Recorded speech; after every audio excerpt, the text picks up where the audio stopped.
How to stay calm when life is a dumpster fire. Picture this. You're stuck in traffic, horns blaring. Someone just cut you off again.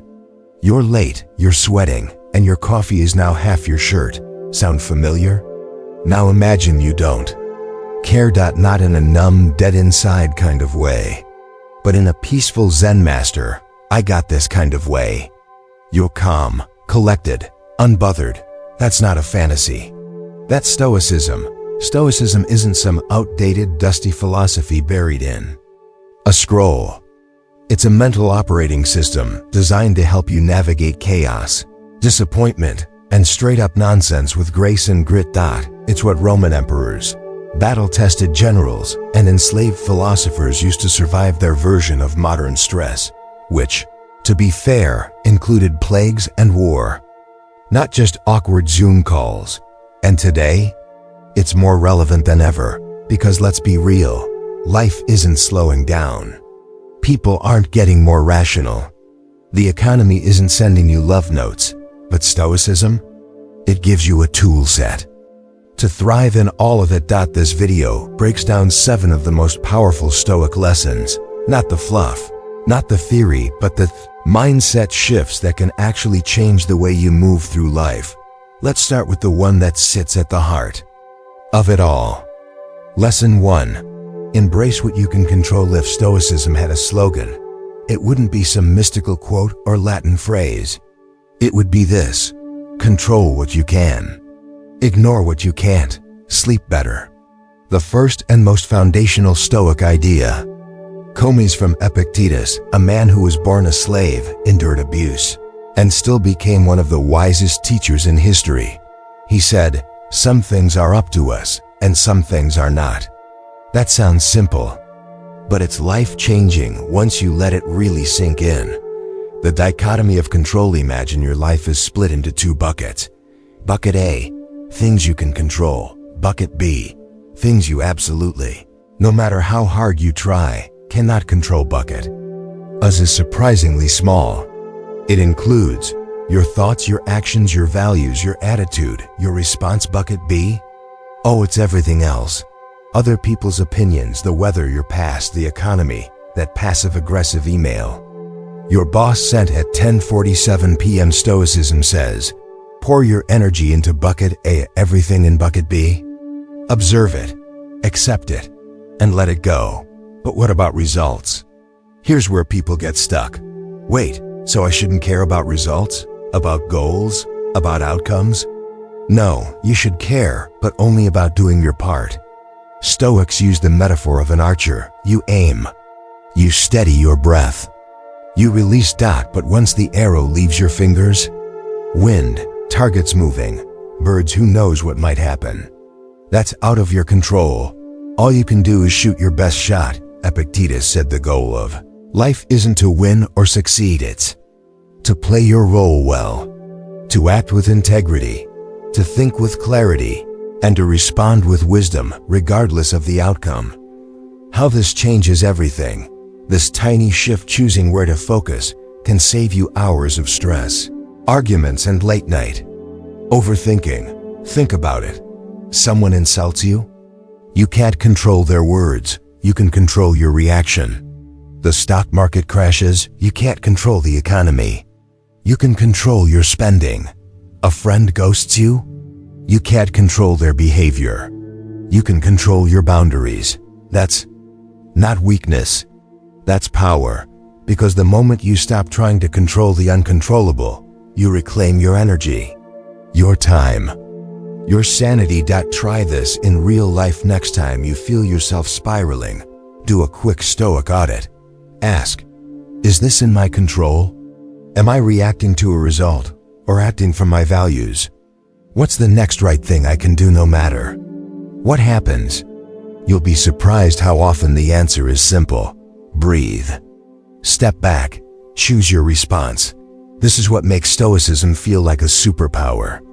Not because life stops throwing curveballs, but because you finally stop swinging at every single one. A modern example, let's say you're launching a new project. You put in the work, you show up every day, you promote it, and No one buys.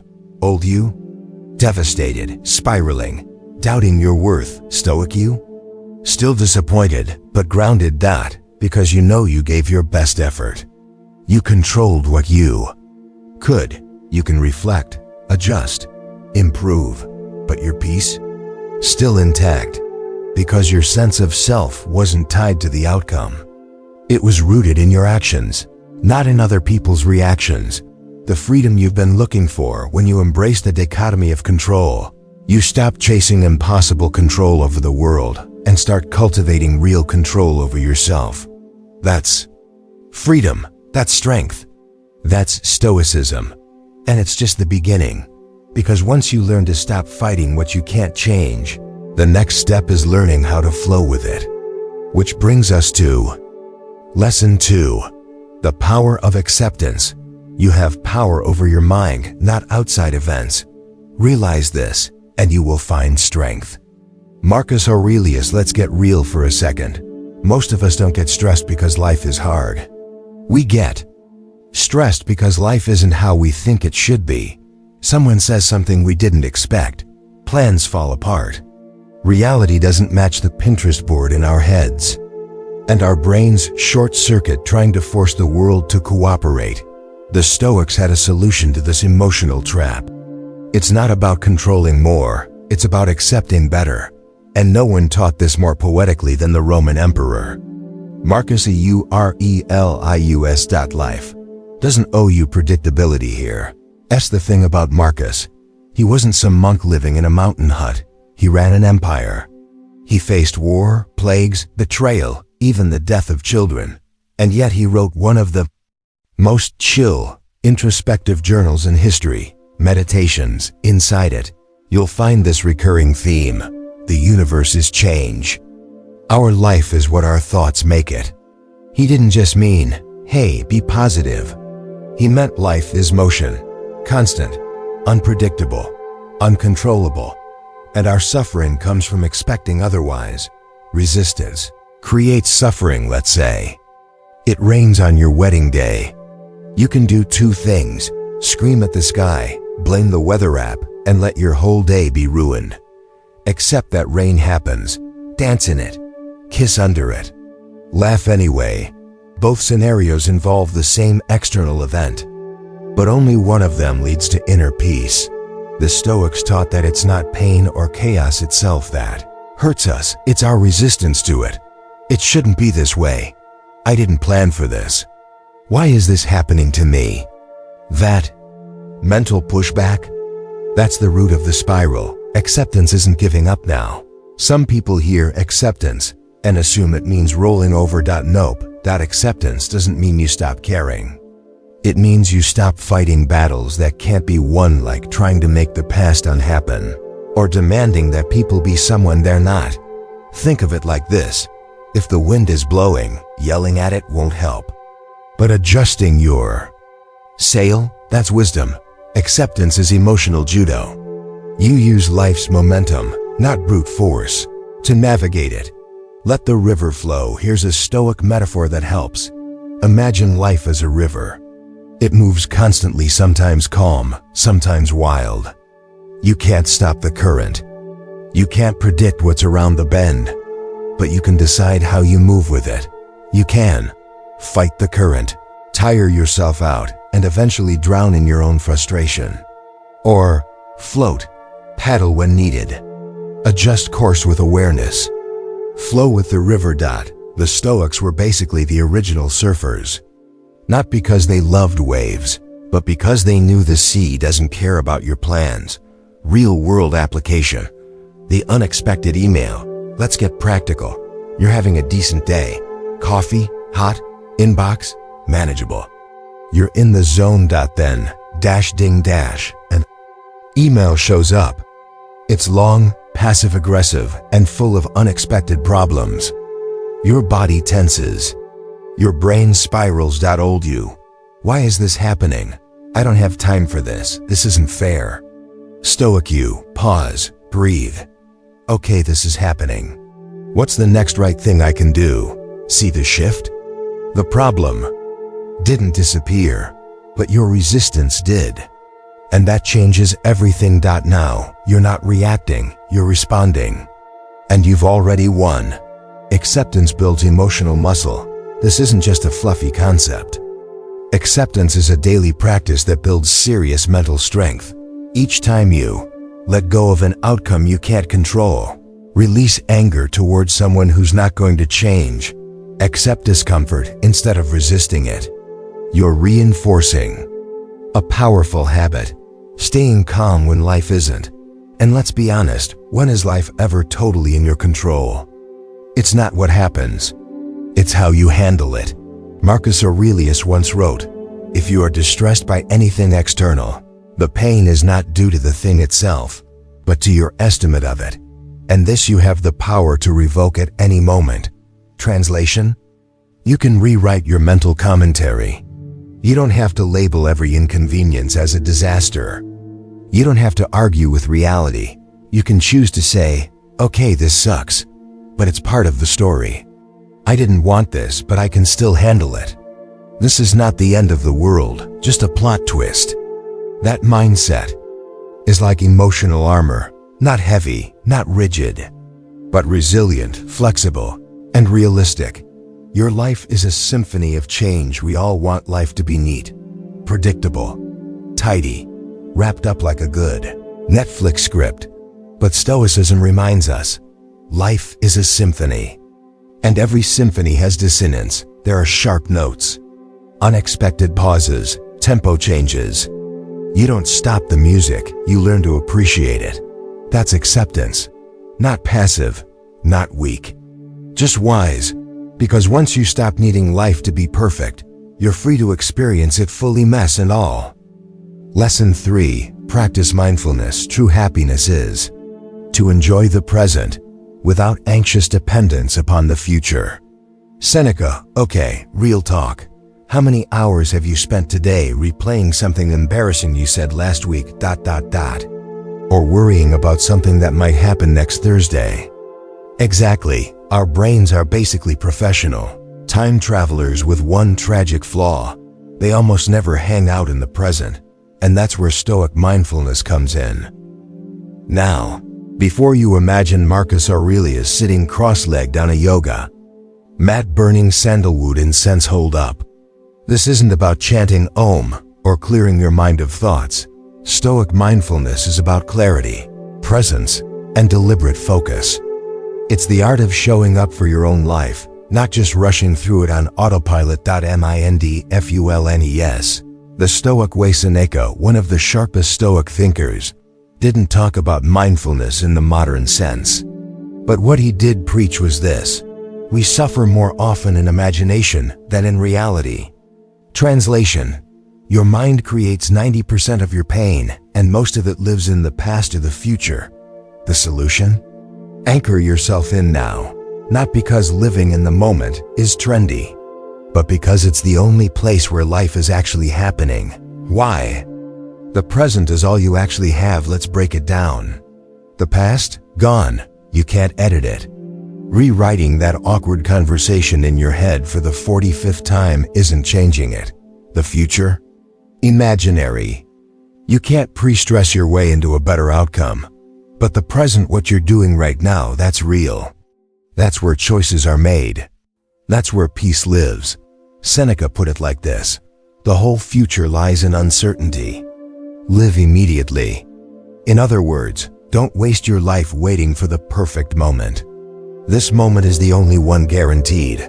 Micro-mindfulness greater than big plans. Modern productivity culture says, think 5 years ahead. Plan everything. Dominate your goals. Stoicism flips the script. Master the next 5 minutes.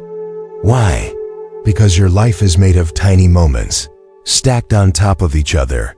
If you can bring full awareness to the way you speak in a tense meeting, the way you eat your lunch instead of scrolling Instagram, the way you breathe before responding to an annoying comment, you're already ahead of 90% of people stuck in reactivity mode.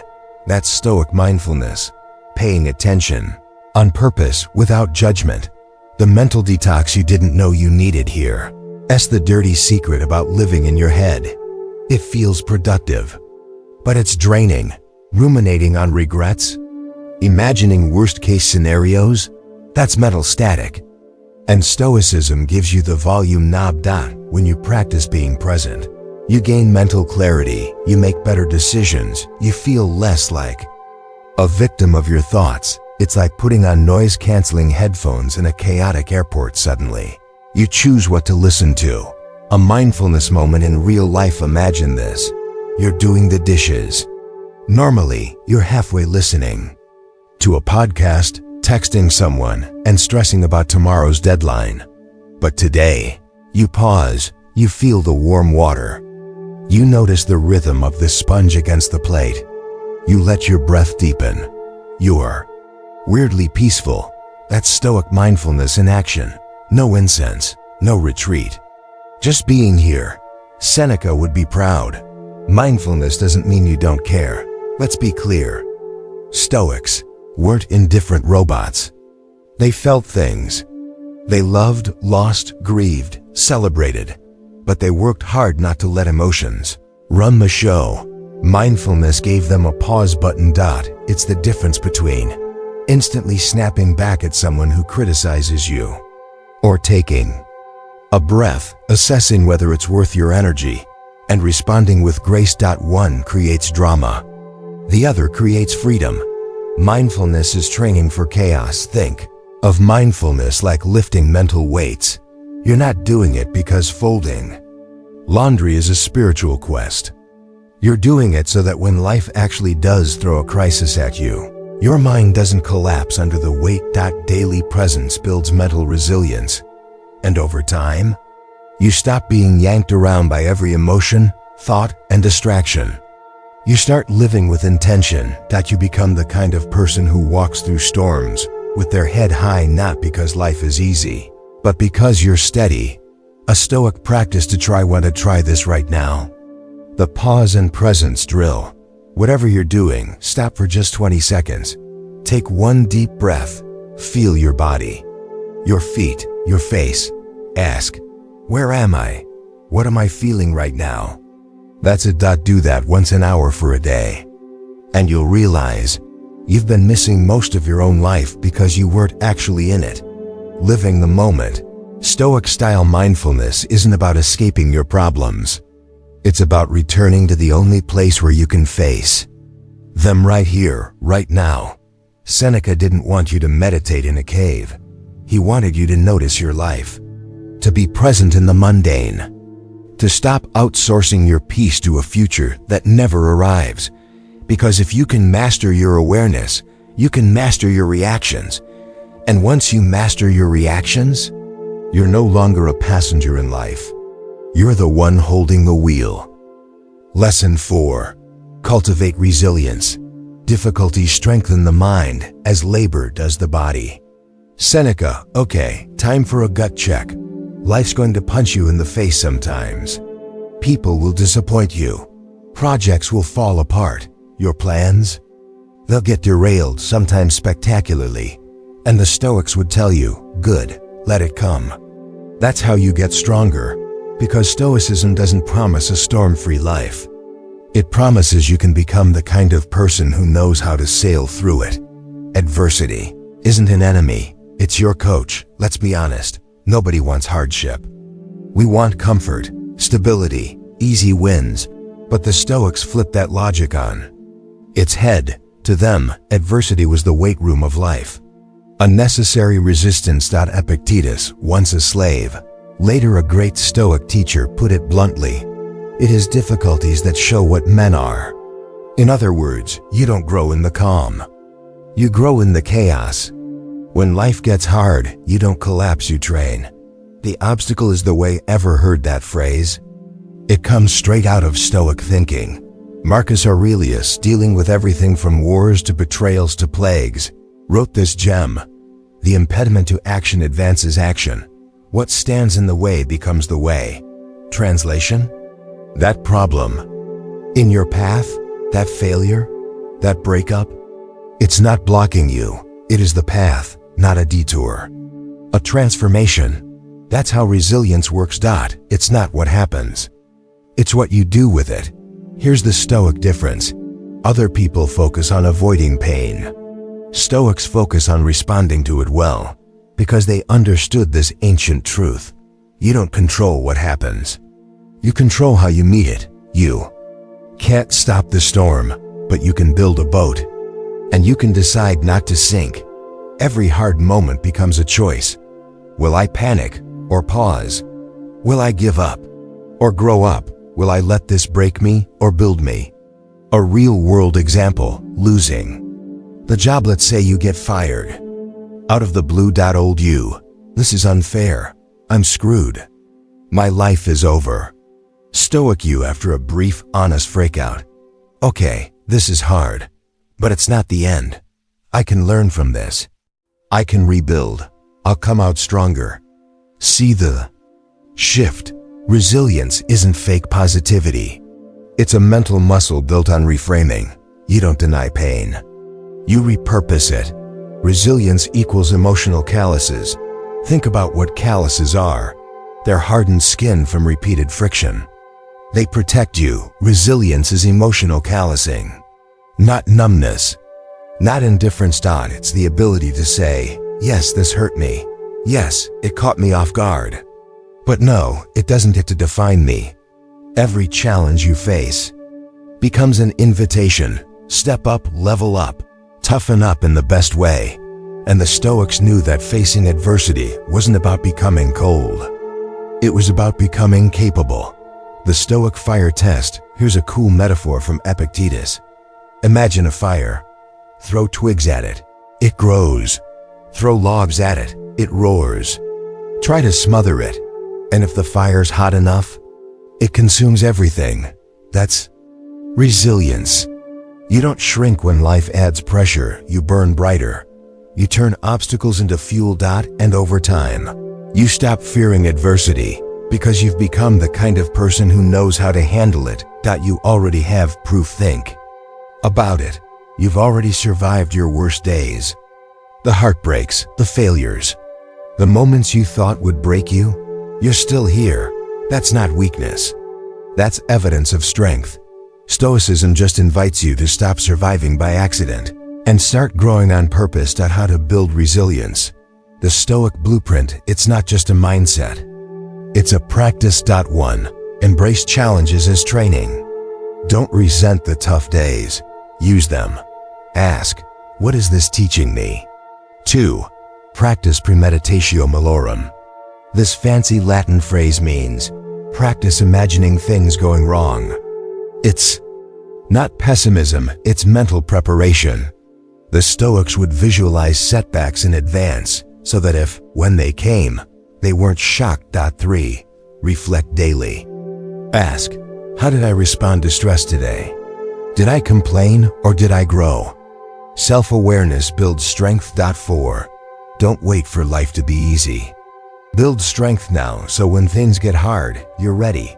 Resilience is quiet power. You know what's underrated? Calm people, not the ones who explode under pressure. Not the ones who melt in chaos, not the ones who breathe, who think, who stay grounded even when things fall apart. That's what Stoic resilience looks like. Not loud, not dramatic, but unshakable. The kind of strength that doesn't need to prove itself because it shows up every day. No matter what. Your scars are not weaknesses. Maybe you've been through things you don't talk about much. Things that hurt. The Stoics would tell you those scars, that's your strength. They're reminders that you faced the storm and walked out the other side.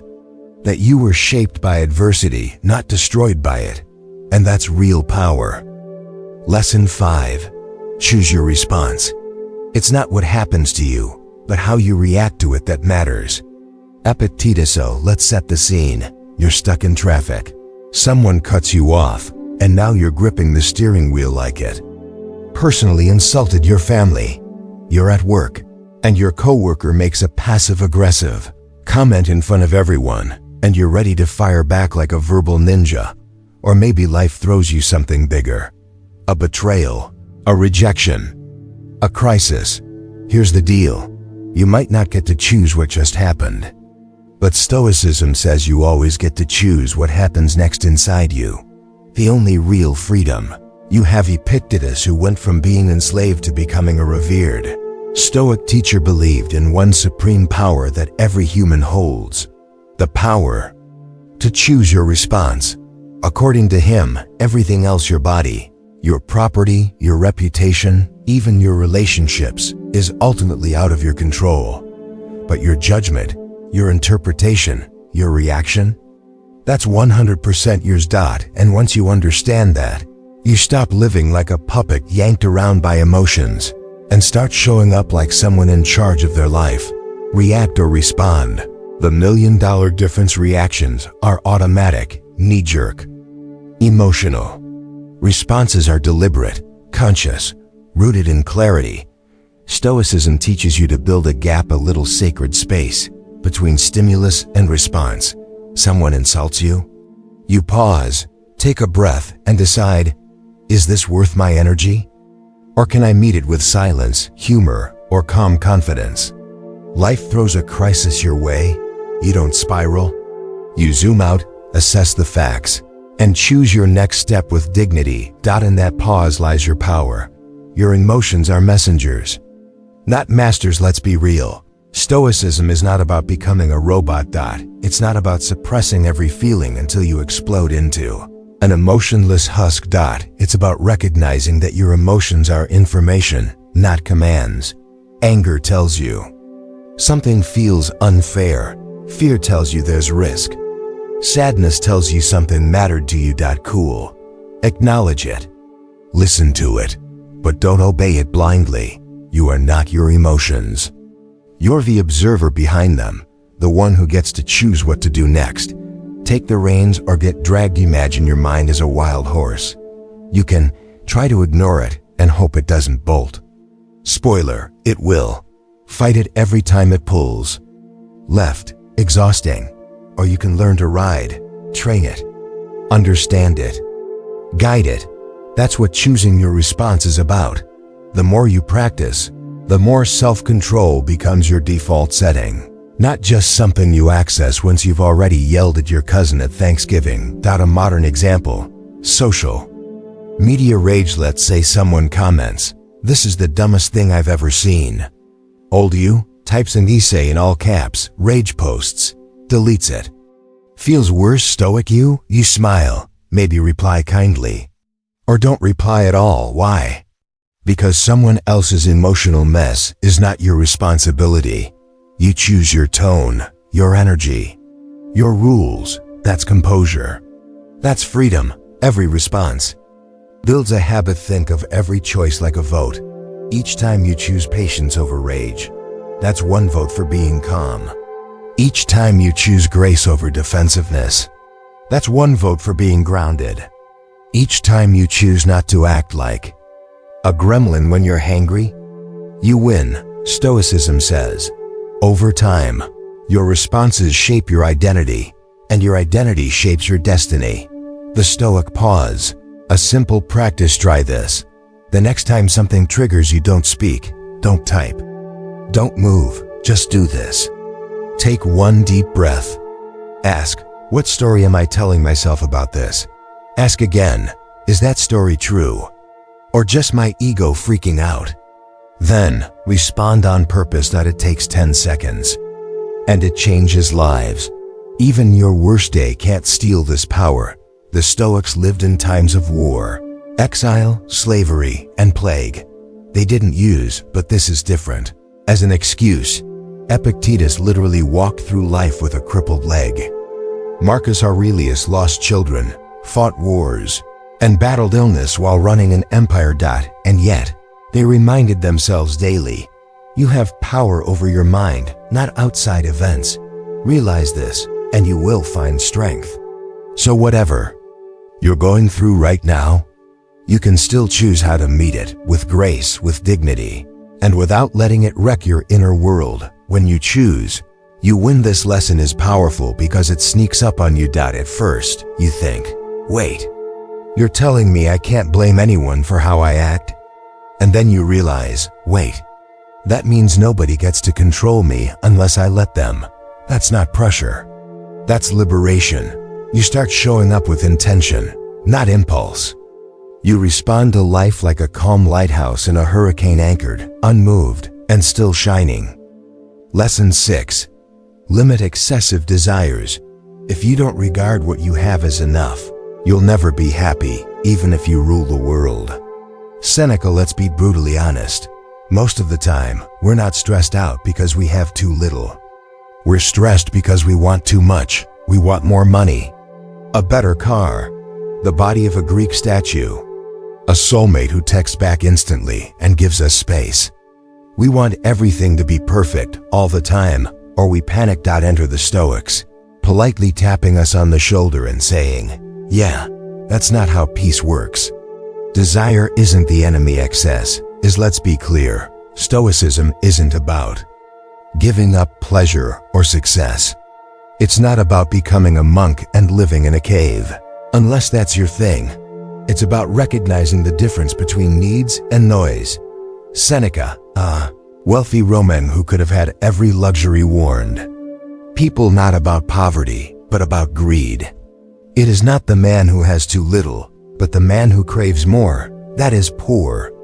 If your happiness depends on chasing the next upgrade, you'll never feel full, because your appetite will always grow faster than your achievements. The Hideonic Treadmill, a modern trap. Let's say you get the dream car. First, ecstasy. Then, 2 months later, it's just your car, until someone else pulls up in a newer one. And suddenly, you want that one. This is what psychologists call the hedonic treadmill. You run and run toward satisfaction, but you never arrive. The Stoics knew this centuries before there were sports cars or Instagram. They knew that uncontrolled desire is a recipe for restlessness. Gratitude is the reset button. Here's a wild Stoic strategy. Before you try to get more, pause and notice what you already have. Seneca encouraged people to regularly reflect on the blessings they already enjoy. A sound mind, a safe home, food on the table, people you care about, not in a cheesy gratitude journal way. Okay, maybe a little cheesy, but in a way that recenters you on the truth. You already have enough. For peace, everything else is just bonus points. The freedom of needing less. Here's something most people never realize. The less you need, the more powerful you become. If you don't need everyone's approval, you can speak honestly. If you don't need luxury to feel worthy, you can live simply and still be content. If you don't crave constant stimulation, you can enjoy the stillness. Seneca wrote, being poor is not having too little, it is wanting more. And guess what? The inverse is also true. Being rich is not having more, it is needing less. Train yourself to be undistracted. Imagine this. You wake up, and instead of grabbing your phone and comparing yourself to the 47 influencers who are killing it by 6 a.m., you pause. You breathe. You start the day with purpose. That's Stoic. Wealth, not the size of your bank account, but the strength of your self-control. Limiting desire doesn't mean killing ambition. It means rerouting it toward things that don't rot, fade, or crash with the market. Things like wisdom, character, courage, integrity. Those are desires that build you instead of drain you. Minimalism with a backbone. Modern minimalism says, have less stuff. Stoic minimalism says, crave less chaos. That includes less drama, less comparison, less addiction to applause, less chasing what doesn't feed your soul. You don't have to renounce your dreams. You just have to stop outsourcing your peace to things you can't keep. Stoic exercise. The reverse test. Try this next time you're tempted by shiny new desires. Ask yourself, if I lost this thing I'm craving, would I still be okay? If the answer is no, if you'd unravel without it, it's probably not a healthy desire. It's a dependency. And the Stoics didn't do dependency. They did self-sufficiency. Seneca's warning for the ambitious Seneca wasn't anti-success. He was wildly successful, but he warned about slavery to status. He saw that people were building towers on unstable foundations, chasing wealth or fame, not because it brought meaning, but because they were terrified to feel less than. And here's what he found. It is not the man who has lived long, but the man who has lived well, who has truly lived. If your desires are stealing your peace, they're not your goals, they're your prison. What do you actually need? Seriously. Ask yourself that. Strip away the pressure, the social comparisons, the influencer lifestyle reels. What actually brings you peace? Is it more likes or more purpose? More attention or more alignment? More stuff or more soul? The Stoics would tell you, peace doesn't come from having more. It comes from needing less, not less joy, not less meaning, just less noise. The irony of simplicity here. That's the twist. When you let go of excessive desires, when you stop needing everything, you don't end up with nothing. End up with clarity, focus, freedom. You actually enjoy what you already have. You're more creative, more grounded, less reactive. You stop competing and start living. And ironically, that peace makes you more effective than ever, because now you're not a slave to craving. You're a student of sufficiency. Lesson 7. Understand the transitory nature of life. All is ephemeral, fame and the famous as well. Marcus Aurelius. Okay, let's rip off the band-aid. Everything you love will change or vanish. Your youth, your possessions, your job, title, your favorite people, even your own thoughts. Still here? Good, because this is not a horror story, it's a Stoic superpower. Understanding the transitory nature of life doesn't have to send you spiraling into existential dread. In fact, the Stoics believe that when you truly grasp impermanence, you unlock peace, clarity, and deeper joy. Life is slippery on purpose. Marcus Aurelius, Roman emperor and professional philosopher in armor, wrote over and over again in his journal, which became meditations. You could leave life right now. Let that determine what you do, say, and think. To modern ears, that might sound morbid, but to the Stoics, it's a call to wake up. To stop sleepwalking through routines and distractions. To stop acting like you've got infinite time. To realize that this moment, messy, imperfect, fleeting, is all you ever really have. And if it's going to disappear anyway, why not fully live it? The myth of forever. We all fall for it. We think, this relationship will always feel like this. I'll always be this strong, this sharp, this young. This problem will last forever. I'll finally be happy once I get, insert goal here. But Stoicism pops that illusion with one clean jab. Everything is temporary, including you. And that's not a curse, it's freedom. Impermanence makes things precious. Think about it. Flower is beautiful because it wilts. A concert is moving because it ends. A sunrise is sacred because it only lasts a few minutes. Imagine if everything lasted forever. You'd stop noticing it, you'd take it for granted. But when something is fleeting, you see it with new eyes. You savor it. Stoicism teaches us that transience creates meaning. It's what makes life poetic instead of plastic. Non-attachment does not equal not caring. Let's be super clear here. Understanding that things are temporary doesn't mean you stop loving them. It means you love without clinging. You love with full presence, not with fear of loss. You can enjoy your success, your relationships, your morning coffee, and still let go when the time comes. That's Stoic maturity. That's emotional courage. Marcus Aurelius said, receive without pride, let go without attachment. It's the art of being grateful, but not addicted. Rooted, but not trapped. Everything you own is on loan. You don't own anything, not really. Not your car, not your house, not your youth or your Instagram account or your six-pack abs, if you even have them. You lucky gladiator. The universe is just letting you borrow them for a while. Seneca encouraged people to view life this way. He said, think of everything you cherish as something on loan, not given. That way, when it leaves, you don't shatter, you bow. You say thank you. And you move forward lighter. Memento mori. Remember, you didn't freak out. This isn't a death cult. Memento mori was a Stoic mantra whispered to emperors, etched into rings, burned into the minds of philosophers. Why? Because remembering your mortality sharpens your focus. It makes you kinder, wiser, braver. If you had 1 year left to live, how would you speak to your parents? How would you use your talents? Would you spend hours scrolling arguments or refreshing the stock market? Nope, you'd love harder, laugh louder, waste less. That's the gift of impermanence, urgency with grace. Aging is not the enemy. We live in a culture obsessed with youth. Anti-aging serums, Botox, filters that make you look like a 14-year-old vampire.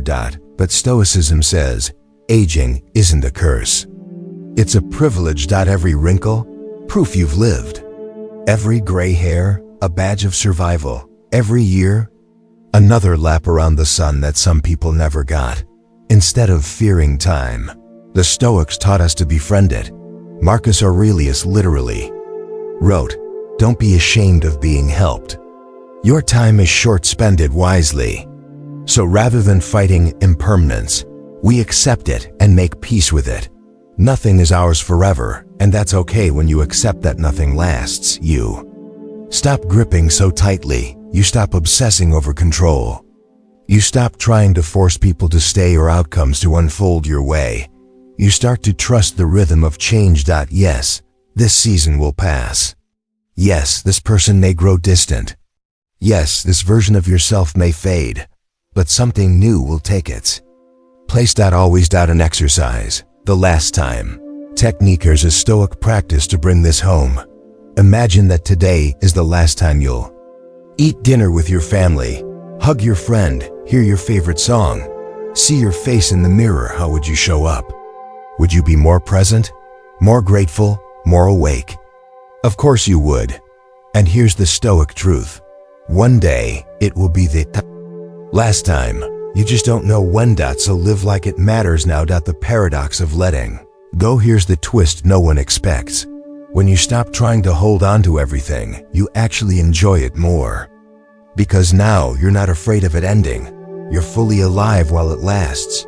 You taste life without fear. You walk through the world open-hearted. And when the time comes to release something, you don't crumble, you exhale. That's not weakness. That's inner mastery. A life lived lightly, loved deeply. Stoicism doesn't ask you to give up joy. It asks you to give up illusion. The illusion that you're in control of everything. The illusion that forever exists. The illusion that holding tighter makes you safer. In its place, it gives you peace. It gives you presence. It gives you permission to love deeply without losing yourself. Because when you understand the transitory nature of life, you finally learn how to truly live. Asterisk. That's the final lesson of this series. Understand the transitory nature of life.